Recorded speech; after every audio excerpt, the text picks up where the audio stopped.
How's it going, everyone? It's Review for You, and I just wanted to do another FAQ video about, as you can see from the title, it's called How Do I Pick the Right Laptop for Me?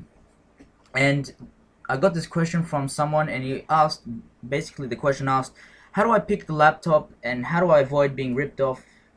And basically, I just want something for what I'm doing, not something overpowered or underpowered or whatever. So I just wanted to make that video. So first of all, as you can see on the screen, the first uh, component that you need to check is the most important one is the CPU, which is a processor. It's the most important part of the PC. It is responsible for all the power of your multitasking and all that, and the multitasking speeds and whatever. And primarily these days in laptops you have the Intel range, and then you have the AMD. I don't really know about AMD. I don't really recommend it for laptops because it kind of gets hot, and you, unless you're sitting at a desk all the time with a fan and everything, then I don't really recommend it because it overheats, and I didn't really have a good experience with it on my laptop. So I recommend Intel. Primarily there's i3, i5, i7. I do really recommend the Sandy Bridge range, which is the second generation cores. The i3, first of all, is usually for people that send emails, receive emails, just watch YouTube videos, do some assignments, whatever stuff that doesn't really put a strain on the CPU. The i5, which is what I have, is more of kind of it's kind of in the middle. You don't really always game, but it has the power to game and video edit and do all that, but it also is not really overpowered like the i7. The i7 is more hardcore, like it's more aimed at the prosumer market, kind of like people that always edit in HD and do all this fancy stuff, like, or play games on ultra and all that stuff. And yeah, so that's the CPU done. So first of all, I'll just go quickly through it. i3 is for people that message and will do all that stuff, Skype and whatever. i5 is kind of in the middle. You can do both. You can video edit and all that. Still has the power. It also has the turbo boost technology, which is the automatic overclock and underclock when it needs, when, so which basically means it takes power when it needs it, then it kind of brings it down when it doesn't need it, to preserve battery life and to keep the computer cool.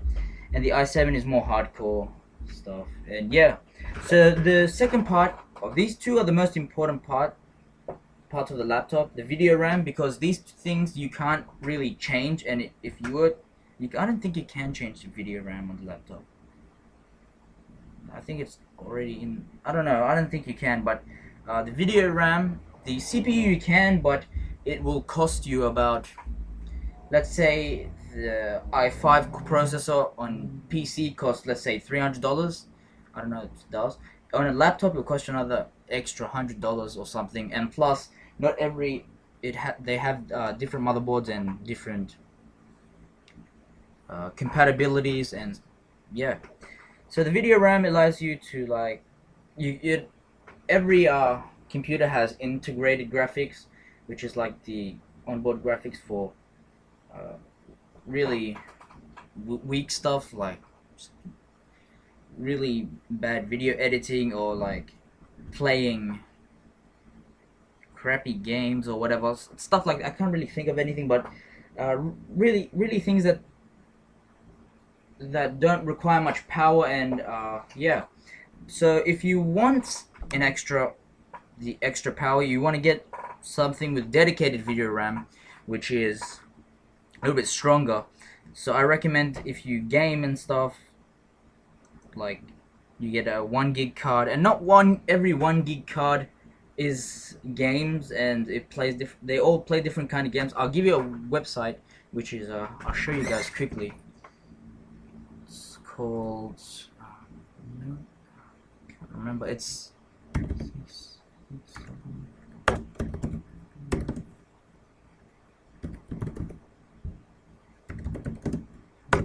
That's how you spell it. Anyways, this website, it's Radeon, spelled it wrong. Anyways, it's this website. So it tells you about the graphics card and everything. It's a really good website.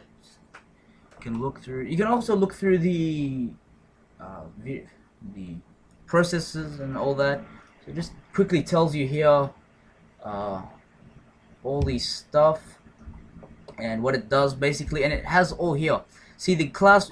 If you want to game and do high-end video editing and whatever, you want to get the class 1, which is the A class, and my one's in here somewhere. So and it has the benchmarking and 3D marks and all that stuff. So if you, and it tells you the games that you can run and how many frames and everything. So before even buying it, before you buy it, you can know what to do. So yeah, I'll leave the link in the description for that website because it's really good.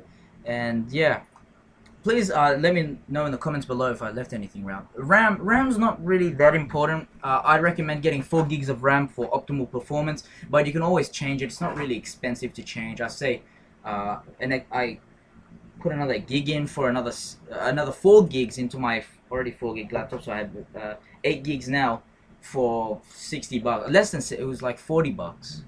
But that's because I got a good deal on it. But I say it's about $70 at the most, maybe 80. You can. Sorry about that, guys. You can do it on your own. It's very easy. I'll show you in a video how do you do it. And hard drive space is not really a big deal. You can get up to 1 terabyte or 2 terabytes or whatever.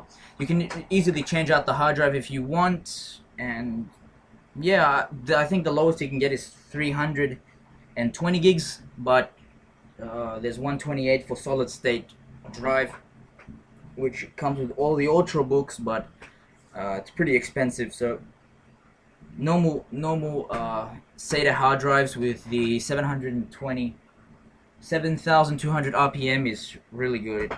It's not really slow.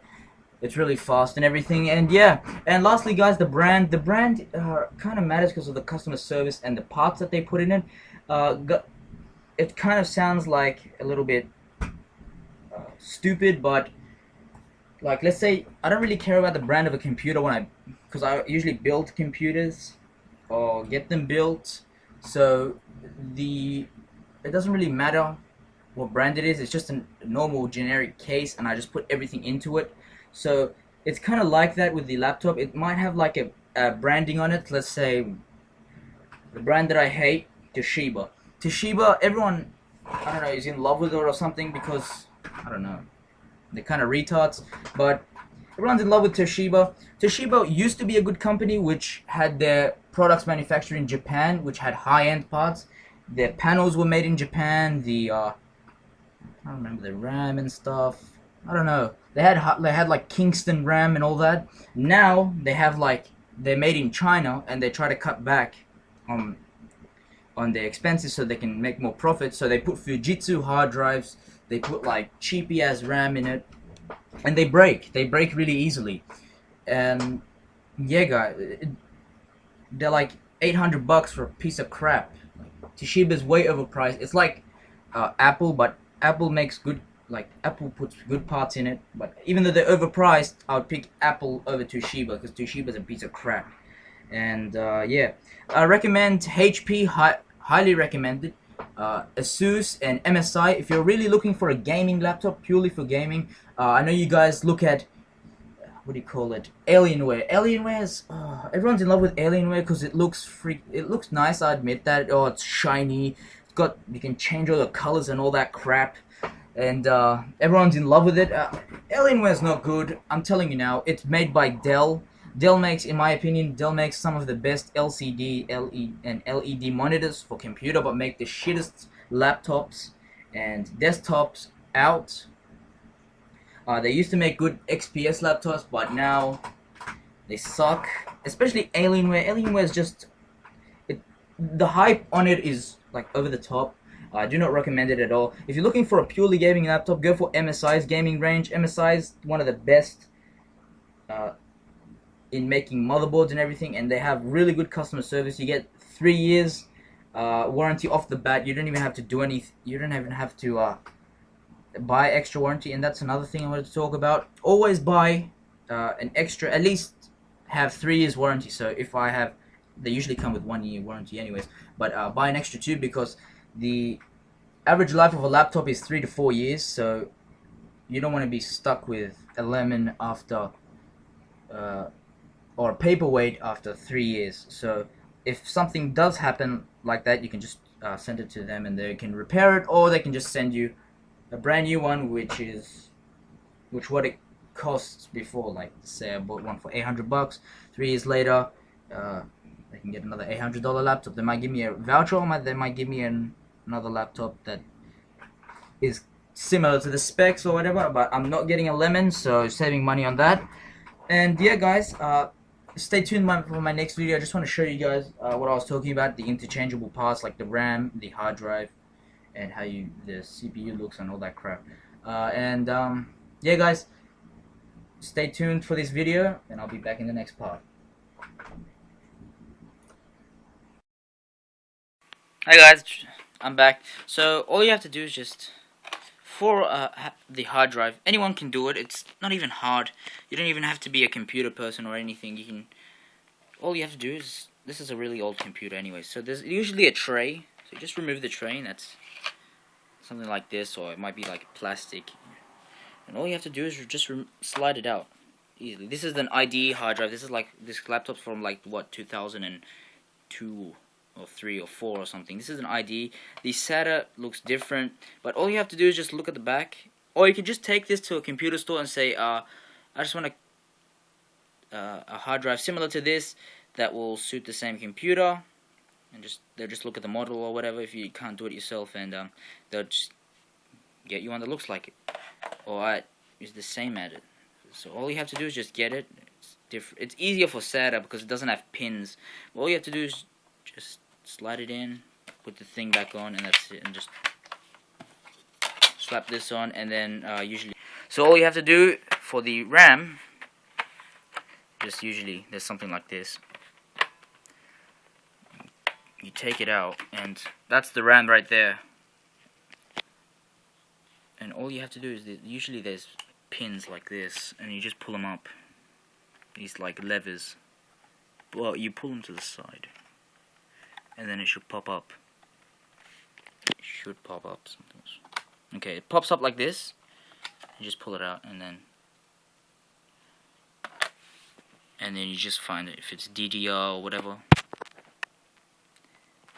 Something like, or you can just, as I said before, just take it to the computer store, and don't go to like a big department store. Go to a computer store, and because they'll be much cheaper, and just get something like this. And then all you have to do is focus the camera, put it in like this. Oh wait, wrong way.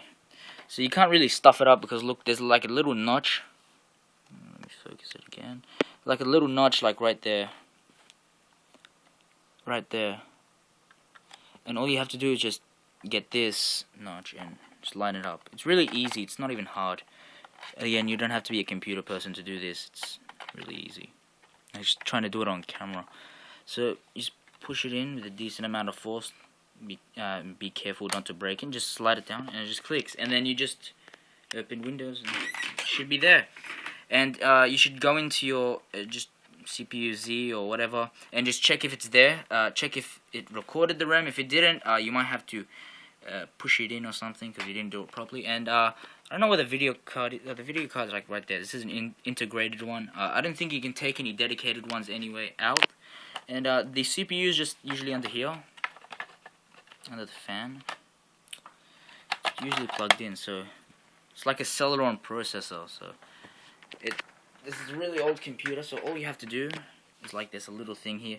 I don't recommend thinking about replacing the CPU, because there's no really point. I might as well just buy another computer, because it costs like $400, and it's just annoying. Because let's say this is Celeron, I want to put, let's say, a Core 2 Duo, which is still old, or a Core i5.